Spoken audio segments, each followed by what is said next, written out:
Hello and welcome to Game of Thrones Season 2, Episode 1, The North Remembers. I'm here as always with Aaron D. Nerdsuit Monkey. How you doing, Aaron? Yeah, great. Oh, that's good.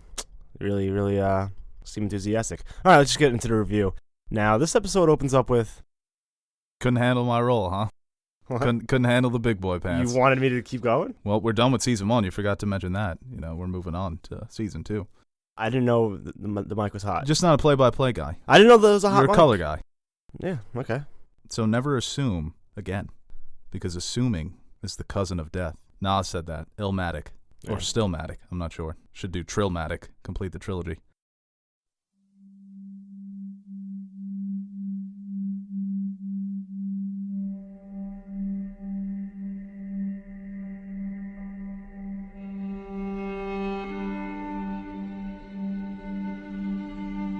First scene, it's Tyrion arriving in King's Landing, introduction to Season 2, where Joffrey is becoming the full-fledged psychopath that we know and love. And this scene where you see the Hound battling against some no-name knight or whatever. Smokes him. Yeah, he really does smoke him. And I love this, too, because in the book, this played more prominently where Sansa saves Ser Dantos of the Red. What does she call him in the book? Her Florian? Yeah. That he's going to be her savior, because he's really a pawn for Littlefinger. We learn that later in Season 4. We see Joffrey torturing this poor man, going to basically drown him with wine because he shows up drunk to his fight, and just Joffrey being the little bitch that he is already. Yeah, he was in no shape to fight.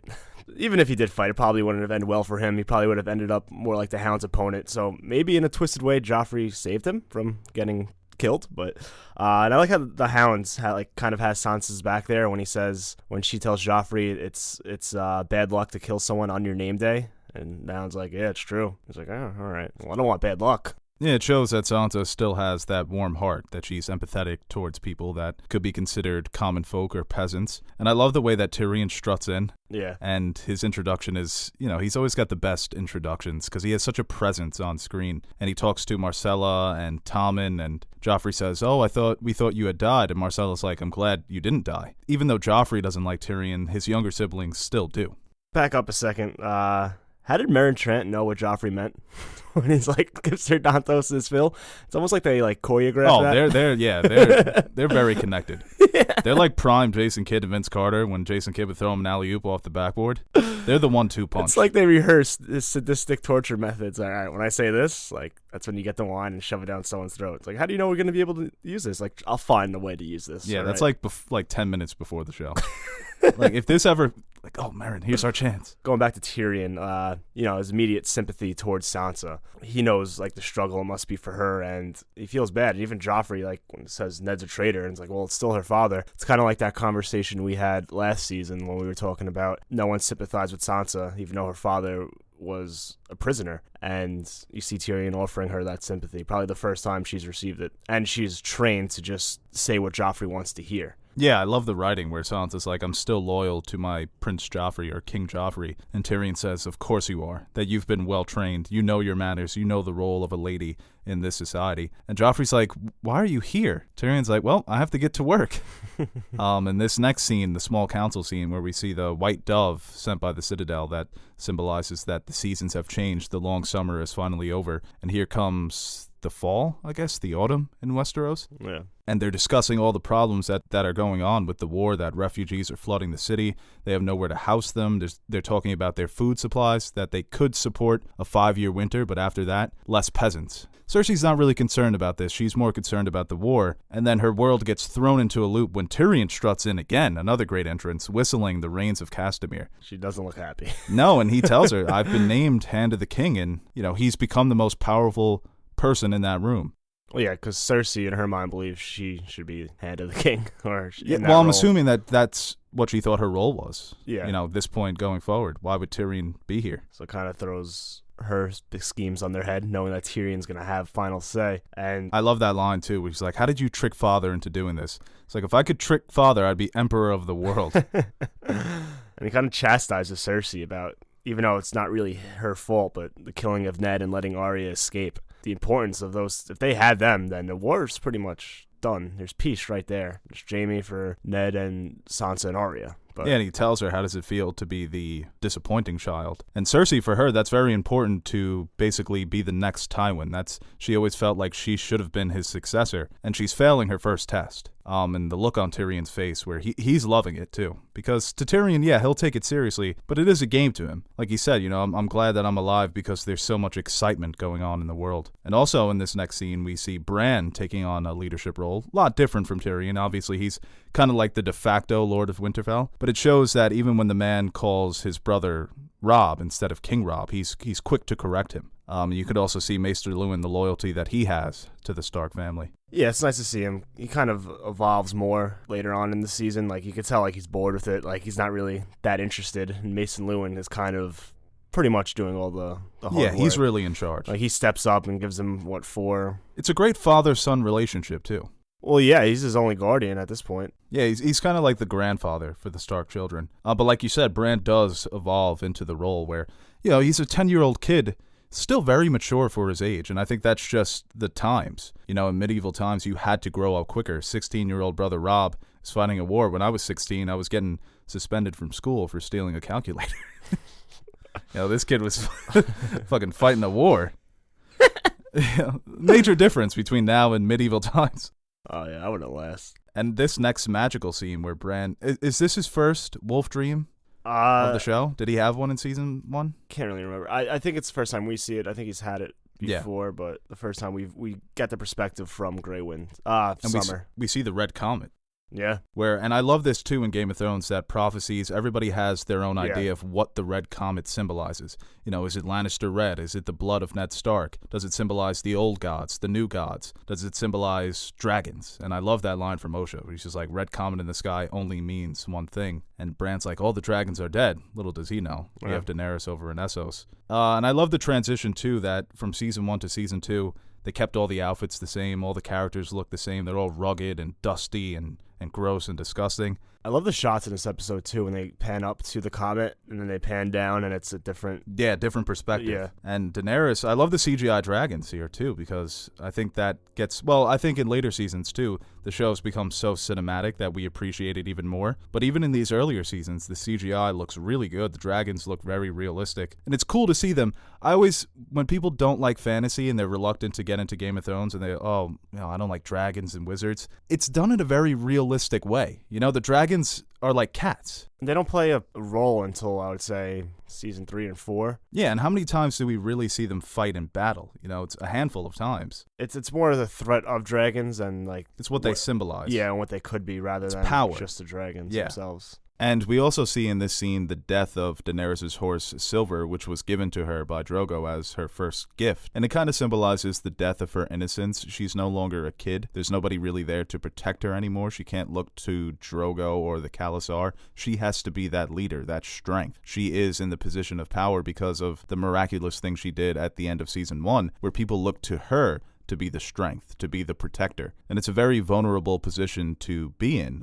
She has the moment of Jorah where Jorah says, you must be the strength now. You must be the strength for your people. And she says to Jorah, you are my strength. So it further develops the relationship that they have, that Jorah is going to be her rock, but Daenerys is the one in charge now, officially. We also get a moment where Daenerys looks up at the Red Comet, and in the book they focus on this a lot more. Daenerys really thinks the comet is meant for her. Osha says that a red comet means one thing, dragons, and this comet really gives Daenerys the strength to keep going throughout the Red Waste, to soldier on. But like you said, I like that they have the characters looking up at it and then it changes perspective. It really dominates this first episode, everybody coming up with their own interpretation. And then we go all the way north to the Night's Watch ranging beyond the wall, and we're introduced to Craster, one of the most disturbing and demented characters in the show. And that's saying something. I know. He's one twisted fuck. Yeah. And introduction to Dolorous Ed, who wasn't in season 1. Yep. Kind of just dropped that in on us. Yeah. Like, hey, I'm Ed. Craster doesn't have kids. Well, he does have kids, but he marries them.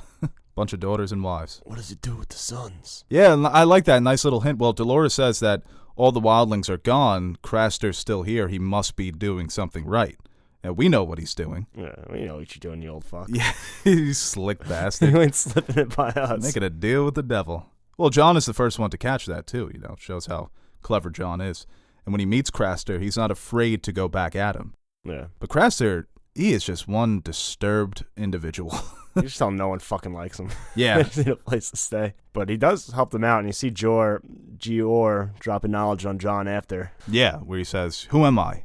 Who are you? You want to lead one day? You need to learn how to follow." I just love that father-son relationship between them. You could tell that Gior is somebody that Jon truly respects and wants to emulate. But Jon is, he's a wise ass. Even in his young age, as honorable as he is, even in this moment of time, he's still going to question leadership. And that's a good thing, because it allows him to learn. But we also learn from Craster. I'm not a southerner. We're not southerners, dude. We're northerners just like you. I love that accent, too, that Craster has. What is that, like Scottish? It was like jumping back and forth. He'd be like, Letty, you need to get south of the wall. But also the first name drop of Mance Rayder. The King Beyond the Wall. So that's the payoff between the Night's Watch and Craster, We'll deal with this man who is doing terrible things with his daughters and his wives. He's a sick person, but he has valuable information with us. He gives us hospitality when we need it north of the wall. So it's that weird trade-off that, people in power are forced to do. And then we got our introduction to Melisandre, Stannis, and Davos. That's a big fucking three. Yeah, a lot of important characters and introduced. I love Mel's score on this. I don't know if it's her. Yeah, I don't know if it's like Stannis's that's shared, but it's so haunting. I think we haven't mentioned that I think Game of Thrones has the best score out of any major production in the last 10 years. In terms of original music, it's almost like the modern-day Star Wars, with all the different motifs and themes for the certain characters. Well, I don't think, aside from like the main theme, it's really not too memorable from like I would say just from like a average viewer perspective as the Star Wars theme. But for like diehard fans, like the themes for the different houses and locations, it's unbelievable. Well, I think it's subconscious too, because even for Star Wars fans, the dun da da da, but they don't know Leia's theme, da na na, or Yoda's theme. We know these, like you said, it's for the sweaties, for the real hardcore fans. My favorite newer one is I love Cersei's in the newer seasons, and The Light of the Seven. That piano fucking riff in the beginning of the Winds of Winter episode. Ugh. Yeah, but this is a great theme. I think my favorite theme out of all of them, and this one plays in this episode too, is the Stark theme, when they go to the Stark camp. But even hearing Tyrion whistle the Rains of Castamere, I was like, damn, that sounds good. I love the drawn out Rains of Castamere. Yeah. Melisandre, and I love this character too because they don't really tell us where she came from. Even in the books, she has this belief that Stannis is going to be Azor Ahai. It's the first time we learn about the prophecy, the man who is going to lead the living against the dead in the long night. And she burns the seven gods of Westeros, and introduces Stannis to the Lord of Light. This whole sequence is told from the perspective of Maester Crescent. And I love this too because in the Clash of Kings book, it's the first chapter, it's the first prologue, where he believes that the Red Comet is a symbol for him to kill Melisandre, because he believes that she is taking Stannis on a dangerous path. So does Davos, but Davos doesn't necessarily want to act on it right away. And we see the power of Melisandre, where he tries to poison her, and he fails. I love Stannis being so literal about his letter. Oh, I love this too. Well, this is the scene that made me fall in love with Stannis as a character. My beloved brother wasn't my beloved brother. I didn't love him. He didn't love me. Sir Jaime Lannister is still a knight. Still a knight. The Kingslayer, though. He's still a knight. Call him what he is. The first time I saw this, I was like, oh, Thomas Jefferson? Because he played Thomas Jefferson in John Adams, the HBO series. I was like, wow, that is perfect casting, because him and Jefferson, they're such like quiet, awkward little assholes, but they get the job done. It's so funny how he hated the show, too. He's like, I didn't know what was going on. It's like I had to talk to Liam Cunningham to tell me what these scenes meant. I should have just watched our fucking channel. Yeah, you should have been watching Alt Shift X, not us. Oh, yeah, true. We probably would have confused him even more. Krusty Krab, Jum Bucket. And, like, Stannis should have joined a Rob. Like, half a kingdom is still a lot more than you had yesterday before this news.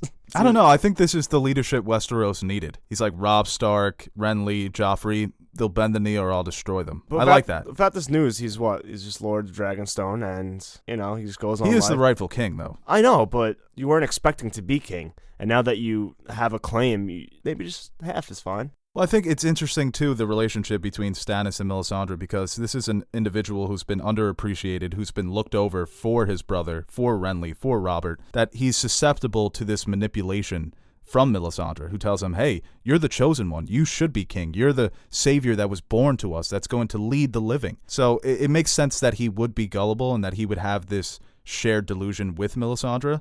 So that delusion becomes arrogance, where it's, why do I need to align with Robb or Renly, who would steal parts of my kingdom? I'm the chosen one. So it's a tragic and a very complex relationship that they have, and obviously we know where it ends up. I think this is why Stannis became a fan favorite, because he's such a great, complex character. Yeah, a lot of people love book Stannis more than TV Stannis. I think they're pretty much the same. Yeah. I don't see that much of a difference. Him dying in season 5, because he's still alive. Yeah. You know, he still has a chance to win the Iron Throne in the book. So I guess maybe that's what made book readers even more frustrated with his character arc. That was like the first, pretty big death that was spoiled for book readers. Yeah, but George, I think he didn't kill him in the book anymore. I think Stannis is going to make it in the end, just because George wants to be petty. It'd be so... Nope, Stannis is Rhaegar's son. What? No, Melisandre's right. He is Azor Ahai. Nope, she was 100% right. Stupid D&D. And we also have a back and forth in this scene between Davos and Melisandre, where you can see that rift, the angel and the devil on Stannis' shoulder. That's a good title for an autobiography. Well, they changed that too, where Davos is an atheist in the show. He doesn't really believe in any of the gods. Yeah, I don't know if it's an atheism or he's just... I think he's an atheist. Just over in the it. book, he's not. In the book, he clearly states that he does believe in a higher power. In the show, he never does. You know, he's like, we need ships. Melisandre's like, the Lord of Light doesn't need ships. He's like, I'm sure he doesn't, but we're fighting a war, okay? So shut the fuck up. I think he's just more practical. Like, nothing's going to win us this war besides ourselves. Don't you think he's a weird mixture of, not a weird mixture, but he's got like parts of Ned, but also parts of Tyrion? He's almost like a combination of the two, where he can get down and dirty, but he is still very honorable. Yeah, and this is probably one of my favorite scenes of the episode, when Robb confronts Jaime. Grey Wind is terrifying, shows him what's up, and I love that shot of Robb next to Grey Wind. How terrifying is that? Grey Wind was looking brolic as fuck. Hell yeah. Yeah. He was huge. Well, the writing in this scene, too, where Jaime's saying, you know, I thought you would just keep me in a castle. Apparently you don't trust my life with your men. Robb's like, yeah, I trust them with my life, but not with yours. And Jaime calls him a clever boy or a smart boy. He's like, well, you insulted by being called a boy? And the writing in this scene when he's like, well, you insult yourself, Kingslayer. You've been defeated by a boy, captured by a boy, perhaps you'll be killed by a boy. The writing, the turnaround in that writing is just so good. Season 2, I haven't said it before, is my favorite season. And it's because of these scenes like this, you know, Tyrion with the War Council, the War Council with Stannis, interactions between Robb and Jaime here. I think it's the most Game of Thrones season, I feel like, with the political drama that is Game of Thrones and the maneuvering and playing the game. And we see it manifest beautifully, especially with Tyrion's character. Yeah, Tyrion's not my favorite character, but I think this is the season when he became a fan favorite. Because you can make the case, people have run the numbers, that he is the main character of the show. He's the glue of the show, essentially. But I just love his arc in this season, because it's all of his skills and his powers on full display. Yeah. You see why Tyrion remains alive throughout 7 seasons, how he's able, like you said, to maneuver the politics and the personalities and the lies and the truth. He does it expertly. But this scene between Robb and Jaime, when Grey Wind approaches him, man, the sound design, we hear his growling and his footsteps. I thought Jaime was dead. Yeah, I was like, this is the end of Jaime. He's so reluctant to show fear, and he just couldn't help it in this point. Yeah, that's so true. It's like, I don't fear men, but I do fear mystical fucking giant wolves. Grey Wind looking like a snack. A wolf snack. Scooby snack, if you will. Scooby-Dooby-Doo. It's a second Scooby snack reference. Yeah, That's 2 episodes in Nerd Soup. Shay and Tyrion. I like Shay in this scene. She stinks. So does the city. Yeah, that's what I wrote down in my notes. She talks about the city stinks, but fails to mention her acting ability. Smells like shit and corpses and cum. You know, it's Tyrion once again telling her, breaking down to her what King's Landing is. You know, it's a city full of shitty-ass, cum-smelling liars. It's a terrible place. Yeah. It kind of reminds me of New York City. You know when you're walking around New York City at like 2 a.m. and you're like, damn, this place just fucking stinks, but I love it. I hate the city, but I do like it. I get rattled. Yeah, you hate it, but you do get rattled in the city. It's too much going on, You're a man. fucking weirdo. I And this scene, too, the writing, talk about... This is why I think this episode is a 10 out of 10. I'll just give away my hand. Power is power. And it's such an interesting scene because Cersei... You would assume that she won this interaction with Littlefinger, but did she? Because she didn't kill him, because she still needed him. She needed Littlefinger for his knowledge, for his ability to possibly track down Arya.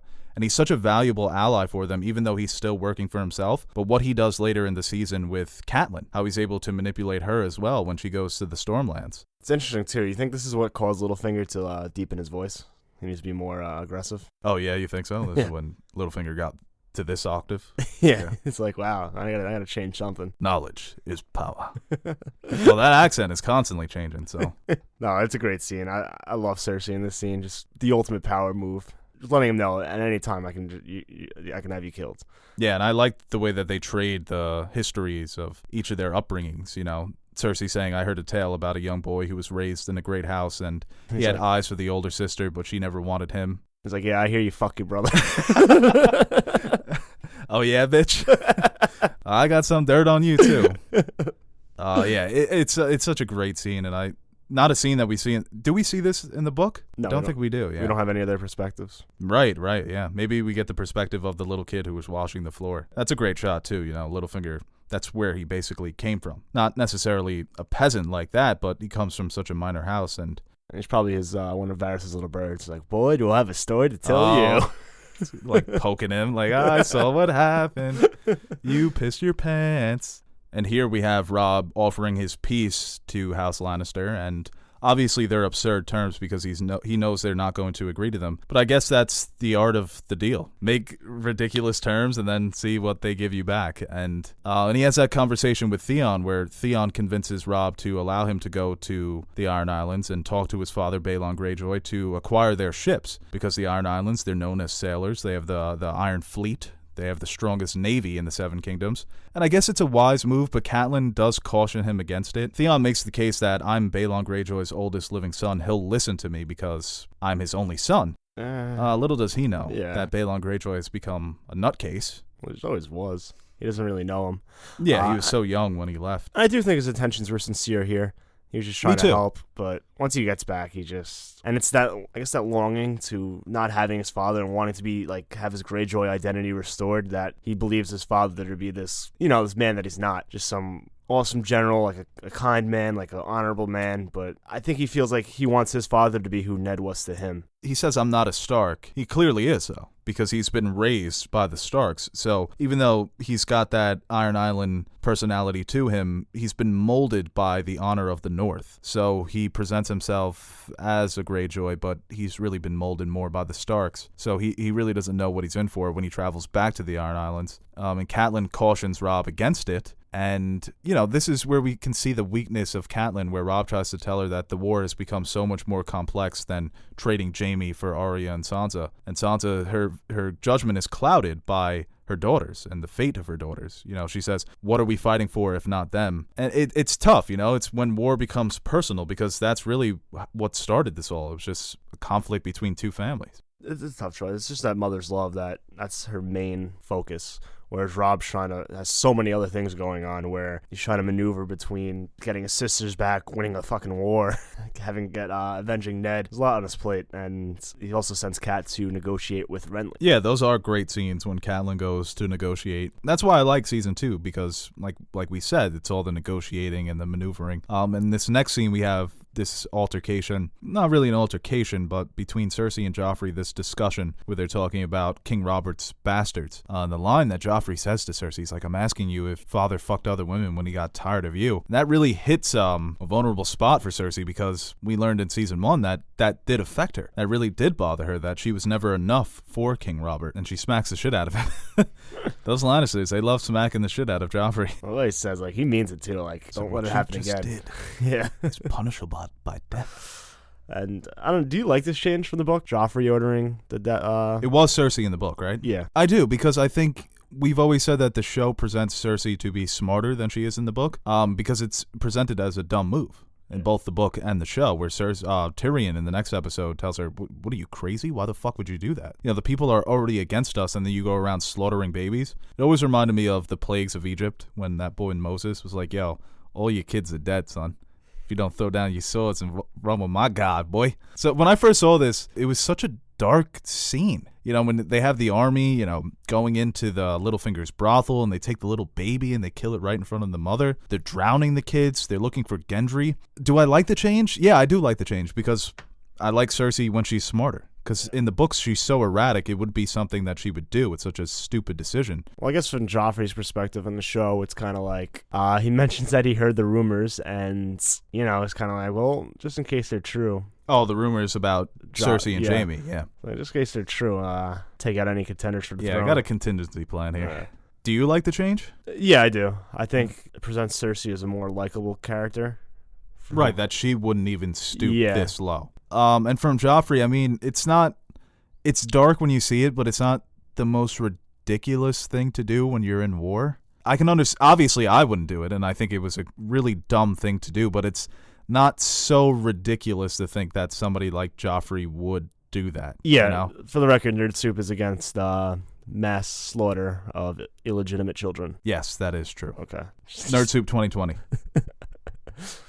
Well, great final shot of the episode too, where we see Arya and Gendry traveling north, where they have the Bull's head helmet. Yeah. That's the only scene we get of Arya in this episode, but it shows that she's traveling north, and great season for Arya as well. I think she's got one of the most consistent arcs. You've talked about Cersei having one of the most consistent arcs. I think Arya, you can put her in there as well. And I think that's why I like season 2 so much, because where Tyrion's arc has kind of fallen off in later seasons, here it's so strong. But overall, I think this is one of the best episodes of the season. It's such a great opener for a season. I would give it a 10 out of 10. I love this episode. It's a little strong for me. I'd go 8.5. Yeah, well, you hate Game of Thrones. Yeah, true.